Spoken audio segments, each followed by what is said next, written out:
The road ended at a low stone building set against a hillside, its chimney releasing a thin trail of pale smoke into the evening air. The smoke was barely visible against the gray sky, more of a suggestion than a presence, and it carried with it a mineral scent that was somewhere between wet clay and warm stone. The door of the building was wooden, thick and plain, and it stood slightly open. Light from inside fell across the threshold in a narrow wedge, amber steady, touching the gravel path and the edge of a clay pot that sat beside the door. The pot held nothing. It was simply there, one of many that had been made in this place and never given a purpose beyond existing. The gravel path that led to the door ran about 30 paces from the lane, where a low wall of stacked fieldstone marked the boundary of the property. The wall was old enough that moss had covered it on the north side, and the stones on top had shifted into a gentle wave that followed the contour of the ground beneath. Beyond the wall, the lane curved away into a stand of birch trees, whose white bark caught the last of the fading light. The trees stood close together, their branches bare at this time of year, making a lattice against the sky that looked like a net thrown over the evening. No one was on the lane. No sound came from the direction of the village, which lay a short walk to the east, but was already settled into its nightly quiet.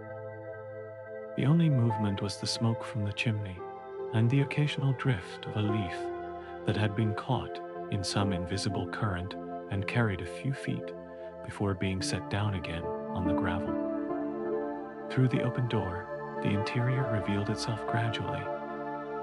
A long room with whitewashed walls that had been stained in places by years of kiln smoke, giving them a mottled look that was more beautiful than any planned decoration. The stains were not uniform.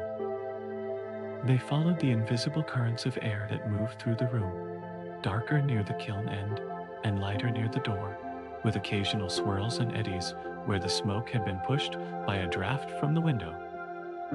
The floor was stone, worn smooth and slightly concave in the paths where feet had traveled most often, from the door to the wheel, from the wheel to the shelves, from the shelves to the kiln at the far end. These wear patterns had taken decades to form, each year deepening the paths by an amount too small to notice, the accumulation visible only across the span of a working life. Along the base of the walls, where the stone floor met the whitewashed plaster, a thin line of clay dust had accumulated.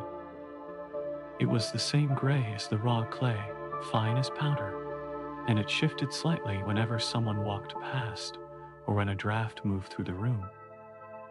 It would be swept away in the morning, but by evening it would have returned, because in a pottery workshop there was always clay in the air, tiny particles released during throwing and trimming and wedging that floated for hours before settling onto every surface. The potter had long ago stopped trying to keep the room perfectly clean. A certain amount of clay dust was simply part of the atmosphere, like moisture in the air near water. It was not dirt. It was evidence of work being done. The window on the south wall was small, no larger than a dinner plate, and its glass was old enough to have developed the faint waviness that comes from glass slowly flowing under its own weight over many decades.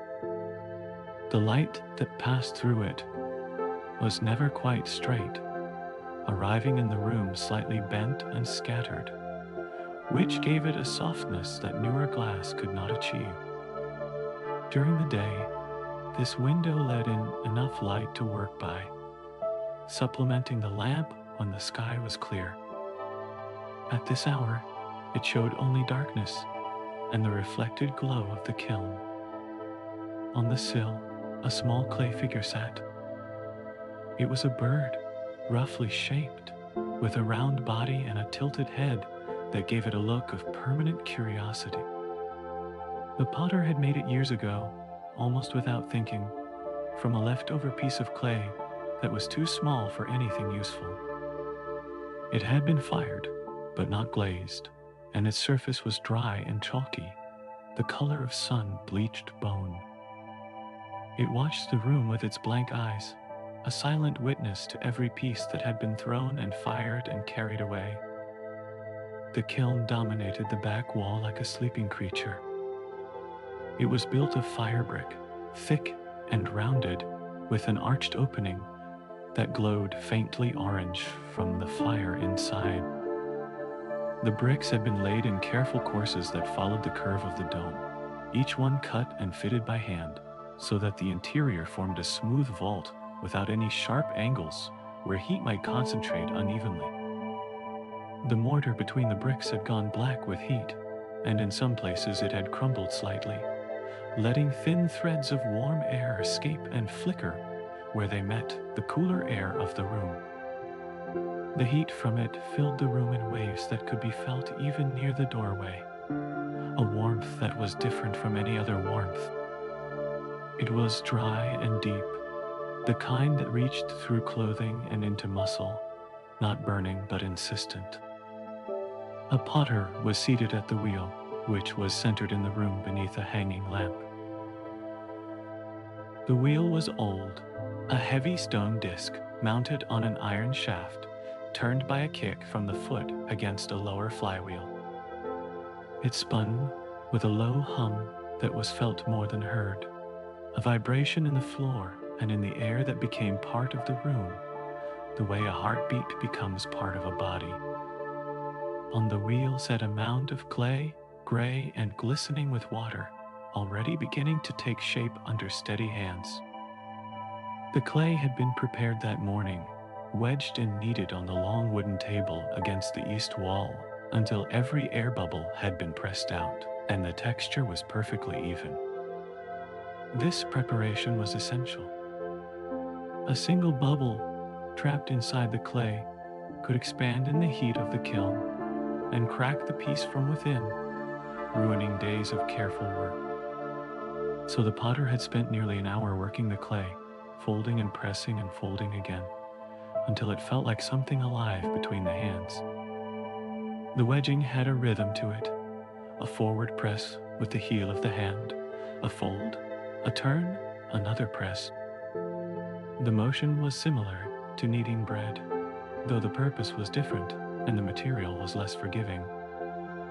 Clay that was improperly wedged would reveal its flaws only later, in the kiln, when it was too late to do anything about them. And so the wedging was done with care and attention, every fold deliberate, every press complete. Now, on the wheel, the clay responded to the lightest touch. The potter pushed a thumb into the center of the mound, and it opened like a flower, the walls rising evenly around the growing hollow. Water from a small bowl beside the wheel was applied in drops, just enough to keep the surface slick and prevent the friction of skin against clay from pulling the walls out of true. The motion was hypnotic. The wheel turned. The hands moved. The clay rose. Each revolution of the wheel was the same as the last, and each was different. The same speed, the same wobble at the point where the shaft had worn slightly, the same vibration in the floor. But the clay was always changing, always rising, always moving under the hands in ways that were never precisely repeated. The wall of the vessel grew taller with each pass, the fingers drawing the clay upward as though coaxing a reluctant plant from the soil. The water on the surface caught the lamplight and made the clay look liquid, though it was solid enough to hold its shape. There was a sound to the throwing that was nearly musical. The wet hands against the wet clay produced a soft, rhythmic slipping sound, like a whispered syllable repeated at the speed of the wheel. Between these whispers, the deeper hum of the flywheel and the faint scrape of the foot against the kick ring.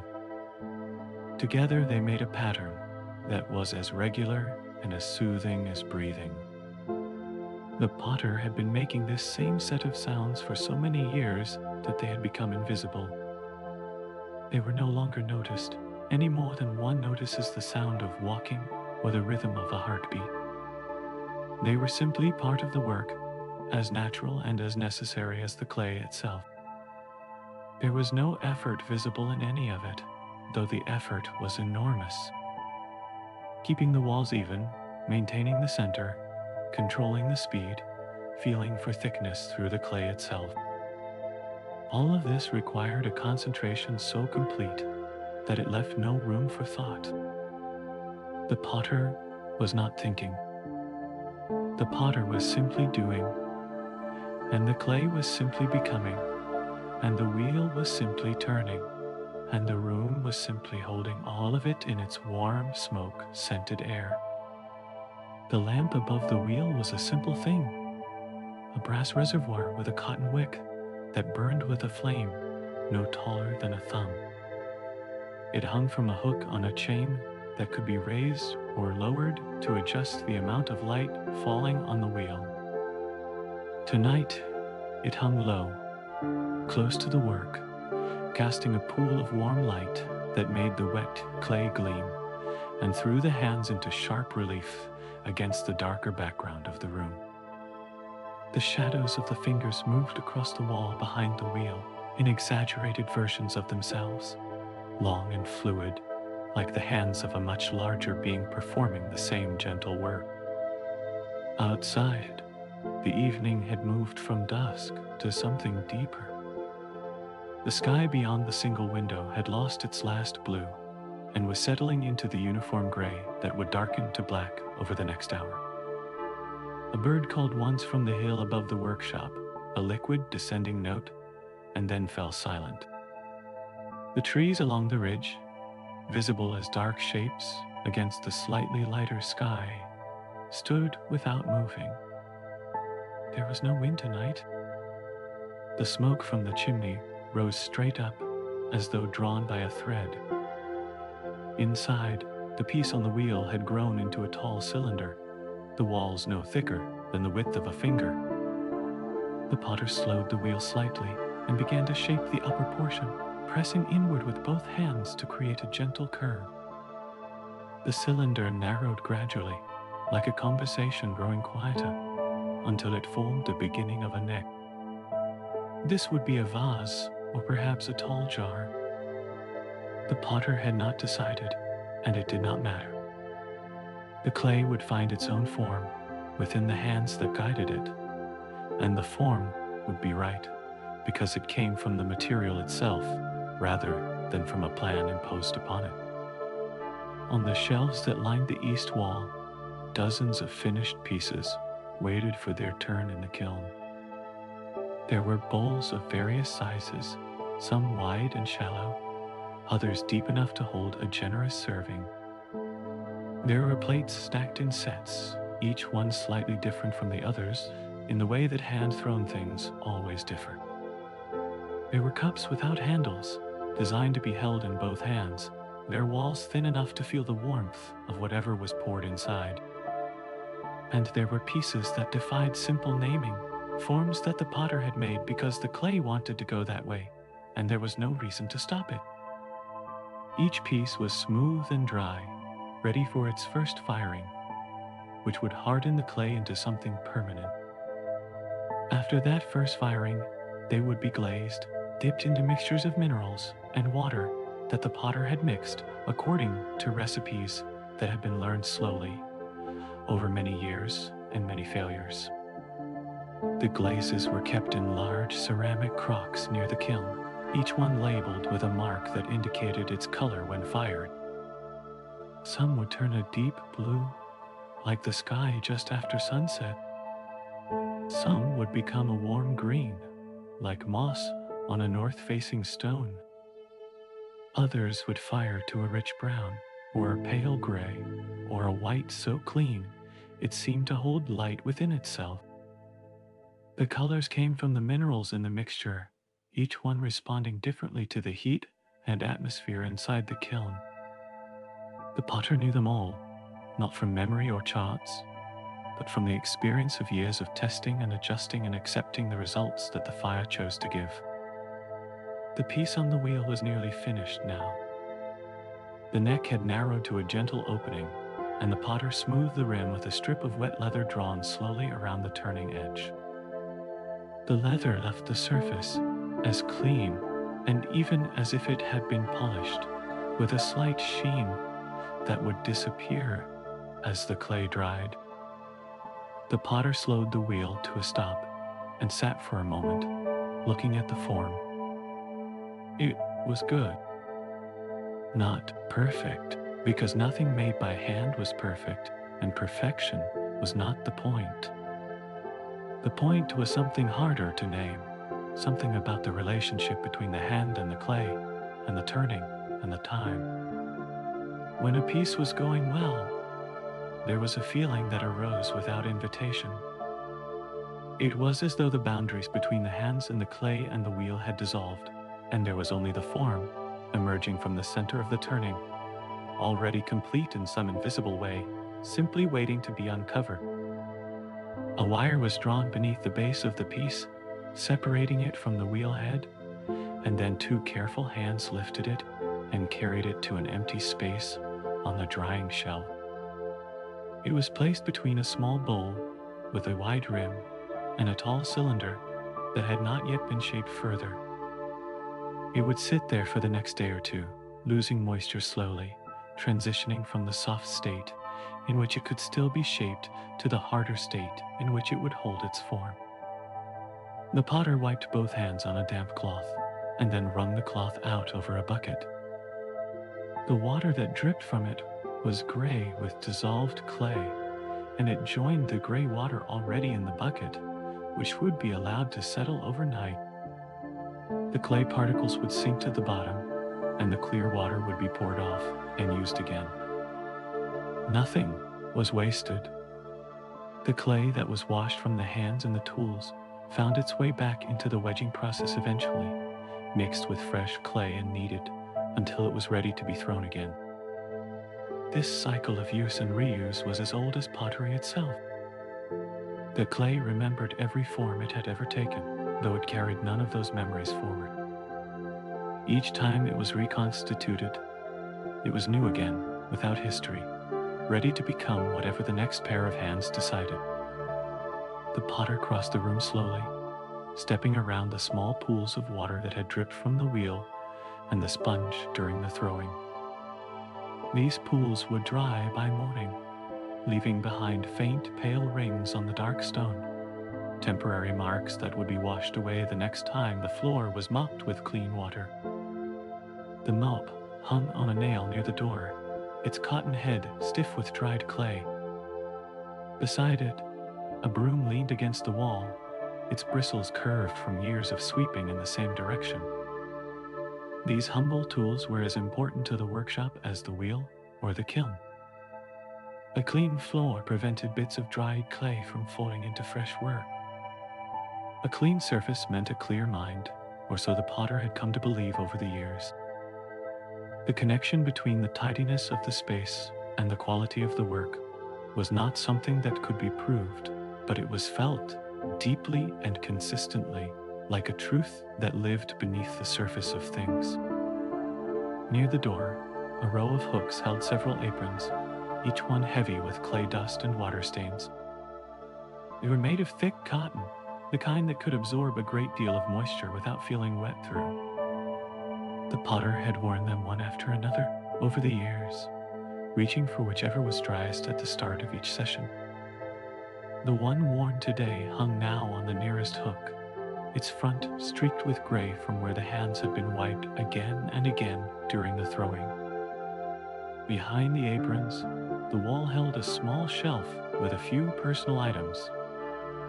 A tin of hand balm, its lid slightly dented. A folded cotton cloth, used as a headband when the work was especially messy. A small mirror, spotted with age, that the potter rarely looked into. And a cup, thick-walled and slightly lopsided, made years ago as one of the first successful pieces to come off the wheel. It was not beautiful by any standard, but it held tea well, and it reminded the potter of a time when the craft was new and every piece felt like a small victory. The potter used this cup every day. Tea was part of the routine, as essential as the clay and the water and the fire. A small kettle sat on a shelf near the kiln, kept warm by the ambient heat. The potter poured hot water into the old cup and added a pinch of loose tea from a tin that sat beside the kettle. The leaves were dark and tightly curled, and they unfurled slowly in the hot water, releasing a fragrance that was smoky and slightly sweet. The potter carried the cup back to the chair near the kiln and sat down again. The tea was too hot to drink, so the potter held it in both hands and watched the steam rise from the surface. The steam moved differently from the smoke of the kiln.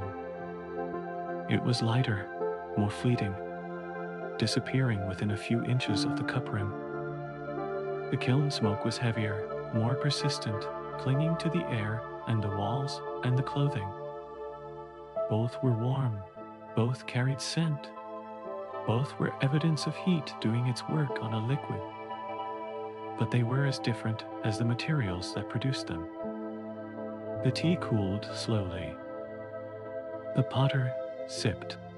The flavor was exactly as expected, because it was always the same tea from the same tin, brewed in the same cup, in the same room, at the same time of evening.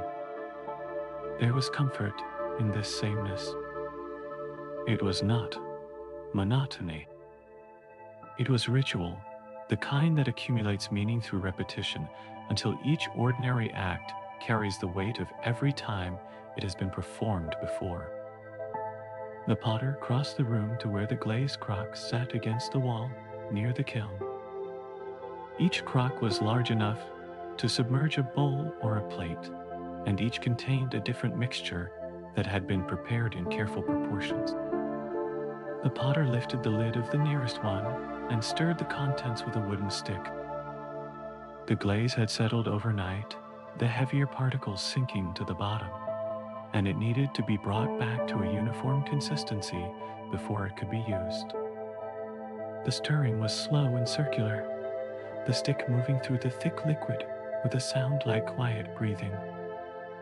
The color of this particular glaze was unremarkable in its raw state, a dull gray-green that gave no hint of what it would become in the kiln. The transformation that happened during firing was one of the enduring wonders of the craft. A gray powder mixed with water became, after 12 or 14 hours in the kiln, a surface of such depth and beauty that it seemed impossible it had ever been anything else. The second crock held a mixture rich in iron. It would fire to a deep brown with unexpected flecks of gold where the iron concentrated near the surface. It was a beautiful glaze, unpredictable, never quite the same twice. The potter used it sparingly because of this unpredictability, offering pieces to the kiln with it and accepting whatever the fire decided to do. A potter who demanded control would always be disappointed. A potter who worked with the fire, who offered pieces as gifts rather than assignments, would find satisfaction regardless of what emerged. This was something that had grown slowly over many firings, like a tree growing from a seed, invisible at first and then undeniable. The kiln at the back of the room needed attention now. The potter crouched before the arched opening, peering inside at the arrangement of pieces that had been loaded earlier that day. They sat on shelves, made of the same firebrick as the kiln walls, spaced carefully so that heat could circulate around each piece evenly. The fire burned beneath them, fed by hardwood that had been split thin and dried for over a year. The flames were low and steady, the kind that produced an even heat rather than dramatic spikes. The temperature inside the kiln was climbing slowly, degree by degree, the way it had to climb if the clay was to survive. Too fast, and the remaining moisture inside the pieces would turn to steam and shatter them from within. Too slow, and the firing would take days rather than hours. The potter added 2 pieces of wood to the fire, placing them parallel to each other with space between for air to flow. The flames accepted them without fuss, wrapping around the new fuel and settling into a rhythm that would continue through the night. The potter would check the kiln several more times before morning, adding wood at intervals, monitoring the color of the flame and the glow of the bricks for signs that the temperature was where it needed to be. There was a small chair near the kiln, set at a distance that was warm but not hot, and the potter sat there now. The heat from the kiln pressed against the face and the chest like a gentle hand. The light from the fire opening painted everything in shades of amber and shadow, making the room look like a painting of itself, soft-edged and warm-toned. On the far side of the room, the wedging table stood in shadow. Its plaster surface had dried to a pale white that seemed to float in the darkness. On the table, a cloth had been draped over a lump of prepared clay to keep it from drying out. This was tomorrow morning clay, already wedged and waiting, resting under its damp, covering the way bread dough rests under a towel.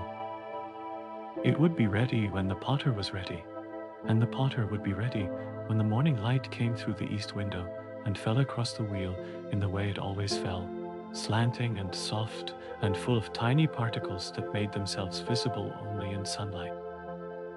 The shelves of greenware cast long shadows across the far wall.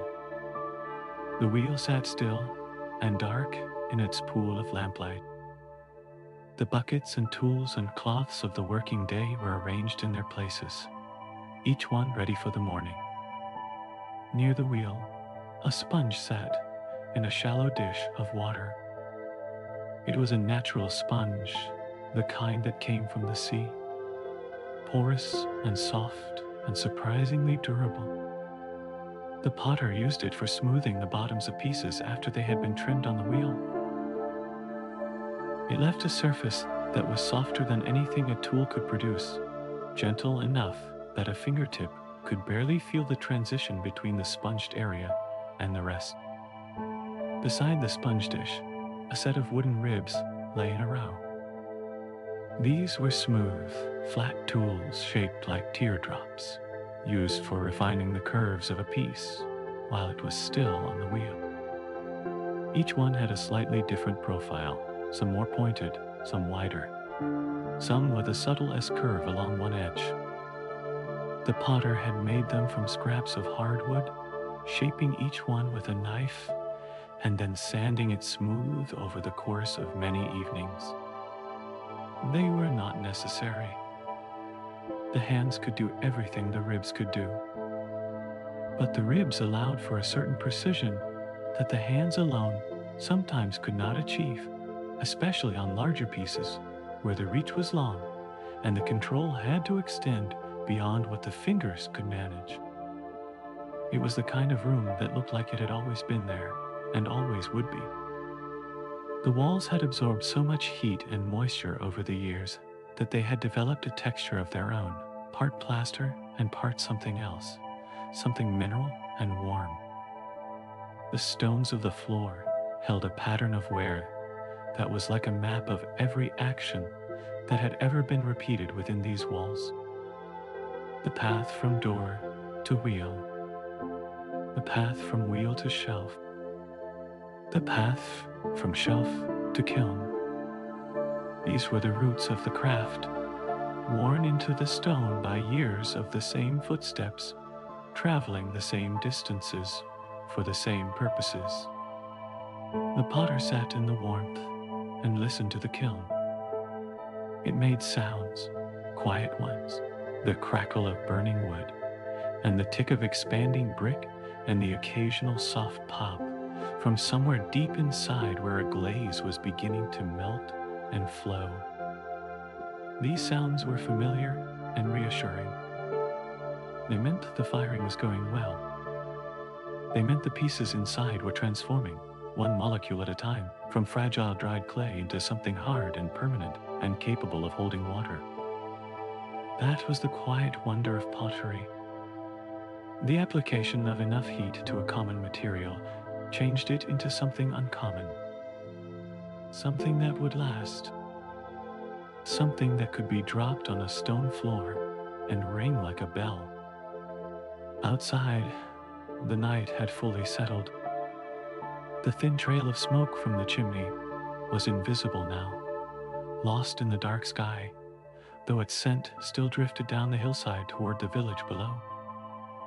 Anyone walking the lane at this hour might catch it, that unmistakable kiln smell, and know without looking that the potter was firing. But no one was walking the lane. The village had gone to sleep, window by window, light by light, until only the potter and the kiln remained awake. On the hillside above the workshop, the field grass lay flat and silver in whatever light the sky provided. A stone wall ran along the upper edge of the field, marking a boundary that had been established so long ago that no one remembered why it was there. It simply was. Like the workshop, like the kiln, like the clay that came from the bank of the stream 2 fields over, where the soil changed from sandy brown to a dense gray blue that could be dug with a shovel and carried home in buckets. That clay had been used for as long as anyone could remember. It was good clay, smooth and plastic, with a fine grain that threw well on the wheel and fired to a warm buff color that took glazes evenly. The potter knew the clay bank the way a gardener knows a garden, understanding where the best clay lay, how deep to dig, when the rain had softened it enough to make digging easier. Twice a year, in spring and autumn, the potter would spend a full day at the bank, filling bucket after bucket and carrying them back to the workshop, where the clay would be stored in a cool corner until it was needed. It was heavy work, the only truly physical labor that the craft required, and the potter looked forward to it in the way one looks forward to a task that is difficult but rewarding. The potter added more wood to the kiln. The fire accepted it. The heat continued its slow climb. The potter sat back in the chair and rested both hands on the worn wooden arms. There was nothing to do now but wait and watch and add fuel when it was needed. This was perhaps the most essential part of the craft, the part that no one saw and no one praised. The waiting. The patient hours spent sitting beside a kiln in the middle of the night, keeping the fire at the right level, listening for any sound that might indicate a problem. was not dramatic. It was not even interesting in the usual sense of the word. But it was necessary. Without it, none of the other work mattered. The finest thrown piece, the most beautiful glaze, the most careful loading of the kiln, all of it depended on these quiet hours of tending. The lamp above the wheel had begun to burn lower as the oil in its reservoir diminished. Its circle of light had shrunk, pulling closer to the wheel like a hand curling inward. The shadows in the room had deepened in response, filling the spaces between the shelves and the corners near the ceiling. The only strong light now came from the kiln, a warm orange glow that pulsed slightly with the rhythm of the fire inside. It painted the walls and the ceiling and the potter with a color that was not quite gold and not quite red, but somewhere between, a color that existed only in firelight and could not be mixed from any pigment. The kiln continued its work. The clay continued its transformation. The potter continued the watching. And the night continued around all of it, deep and unhurried, and full of the kind of silence that holds everything without pressing. The fire crackled. The bricks ticked softly as they expanded. The night held them all. An hour passed, or something like an hour, though no clock was consulted and no mark was made. The potter added wood again, 2 more pieces placed with the same care as before. The fire took them in. The temperature held. The glow inside the kiln was brighter now, shifting from orange toward a pale gold that meant the higher temperatures were being reached. At these temperatures, the clay was changing at a fundamental level, the water bound within its crystal structure being driven off permanently, the silica particles beginning to fuse. The piece that had been thrown that evening was not inside this kiln. It was still on the drying shelf, still soft enough that a fingernail could leave a mark. It would need days to dry completely, and then it would wait for the next firing, which might be a week or a month away. There was no rush. The piece knew nothing of time, and the potter had learned not to hurry the clay. It dried at its own pace, and that pace was always right. The air in the workshop had grown drier as the night deepened, the moisture drawn from it by the kiln and the fire. The potter could feel it in the hands, which had begun to feel tight and papery, the way skin feels when the air has been thoroughly warmed and dried. In the morning, a thin balm of beeswax and oil would restore the softness that the clay and the kiln took away. But for now, the hands rested on the arms of the chair, still and quiet, having done everything they needed to do. A small calico cat had appeared from behind the kiln, where the warmth was greatest. It settled near the base of the chair and tucked its tail around its body with a precision that seemed deliberate.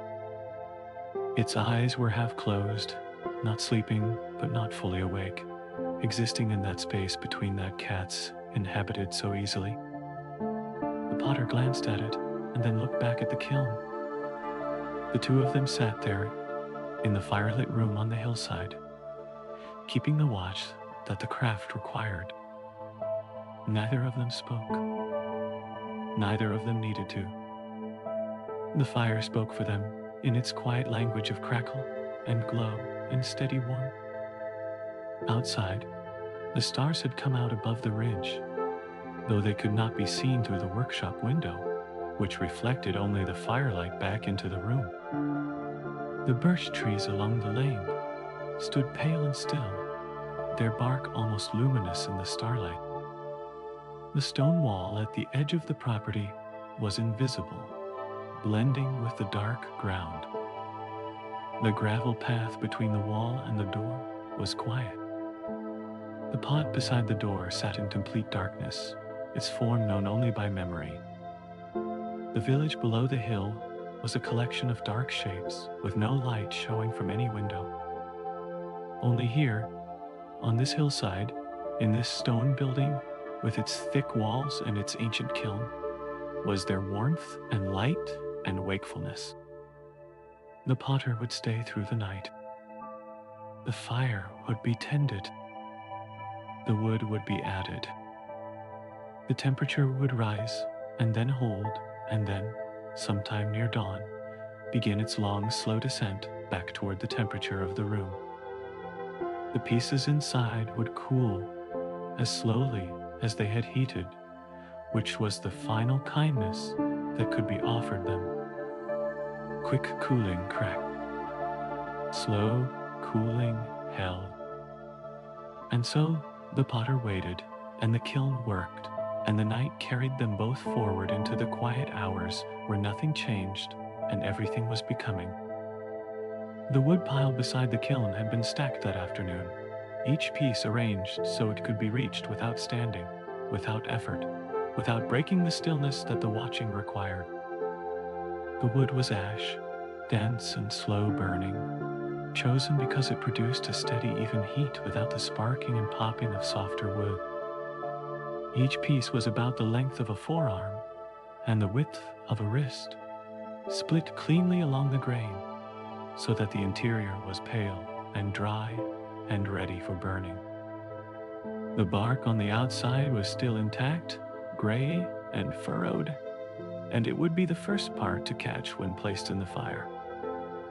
The potter reached for a piece without looking, knowing by feel which end was the bark end and which was the split face. It went into the kiln with a practiced motion, placed exactly where it needed to be. The fire did not flare. It simply absorbed the new fuel and continued its work. The clay in the kiln was well past a point where moisture was a concern. The pieces had been heated slowly through the first hours, the dangerous phase when steam could form and shatter. Now, the temperature was high enough that the clay itself was changing. The iron in the clay was oxidizing, shifting from gray to warm buff, the color that would remain after the kiln cooled. In some pieces, tiny flecks of ite, a mineral common in the local clay, were beginning to melt, creating small bright spots that would appear on the fired surface like scattered stars. These flecks were not planned and could not be controlled. They were gifts from the material, surprises that made each piece slightly different from every other. The potter did not try to predict them. They would reveal themselves when the kiln was opened, days from now, and each one would be received with the same quiet acceptance, whether it was beautiful or unexpected. The chair beside the kiln had been in the workshop for longer than the potter had been working there. Its seat was worn to a smooth hollow that matched no particular body, but accommodated all of them. Its legs had been repaired twice, the joints reglued and reinforced with small wooden wedges that had darkened with age until they blended with the original wood. It was not an elegant chair, but it was comfortable in the way that only old things can be comfortable, shaped by use into a form that suited its purpose perfectly. The potter shifted slightly, settling deeper into the hollow of the seat. The warmth of the kiln had soaked into every part of the body by now, not just the side facing the fire, but the back and the arms and the top of the head. It was the kind of warmth that makes the eyelids heavy and the thoughts slow, and the boundaries between waking and dozing begin to soften. The potter did not fight this. There was an art to dozing near a kiln, to resting without fully sleeping, to remaining alert enough to tend the fire while allowing the body the rest it needed. It was a skill learned over many firings, a kind of half-awareness that registered the sounds of the kiln and the feel of the heat without requiring full consciousness. The fire crackled, and the potter heard it. The temperature held, and the potter felt it. The night moved forward, and the potter moved with it. The light from the fire painted the whitewashed walls in tones that shifted and steadied and shifted again. The shadows of the shelves moved slowly across the plaster, expanding and contracting with the flicker of the flames. The wheel in the center of the room was fully dark now, the lamp having burned down to a glow that illuminated only the brass reservoir and nothing beyond it. The wheel looked different in this light. It looked older, more substantial, as though the darkness had stripped away everything modern and left only the ancient device that humans had used for thousands of years to shape clay into vessels. The same principle, the same motion, the same relationship between the turning in the hands and the material that responded to both. The smell of wood smoke and hot clay hung in the air, like something that could almost be touched. It was thicker now than it had been earlier in the evening, concentrated by hours of continuous firing into a richness that coated the inside of the nose and lingered at the back of the throat. It was not an unpleasant sensation. It was familiar, even comforting, the way all strong, familiar smells become part of the feeling of home. The floor held its warmth in the places where it always held warmth, and released its coolness in the corners where the stone walls met the ground. This difference in temperature created the faintest movement of air in the room, a circulation so gentle it could not be felt on the skin, but could be seen in the way the kiln smoke drifted toward the ceiling, and then spread outward along the beams before finding its way to the window and the gaps around the door. The smoke had painted those beams darker over the years, layer upon layer of invisible deposit that had turned the wood from its original pale color to a deep, warm brown. If the beams could have been cut open, the layers would have been visible, each one corresponding to a firing, a record of every night the potter had spent sitting in this chair, watching this kiln do the same ancient work. The cat near the chair had fallen into true sleep now, its body completely relaxed, its breathing visible only as the faintest movement of its sides. Cats had been companions to potters for a very long time, drawn by the warmth of the kiln and the mice that were drawn by the stored grain that was sometimes used to pad between pieces during transport. This particular cat had arrived on its own one autumn afternoon and had simply stayed, finding in the workshop everything it needed. The potter had not named it. It did not need a name.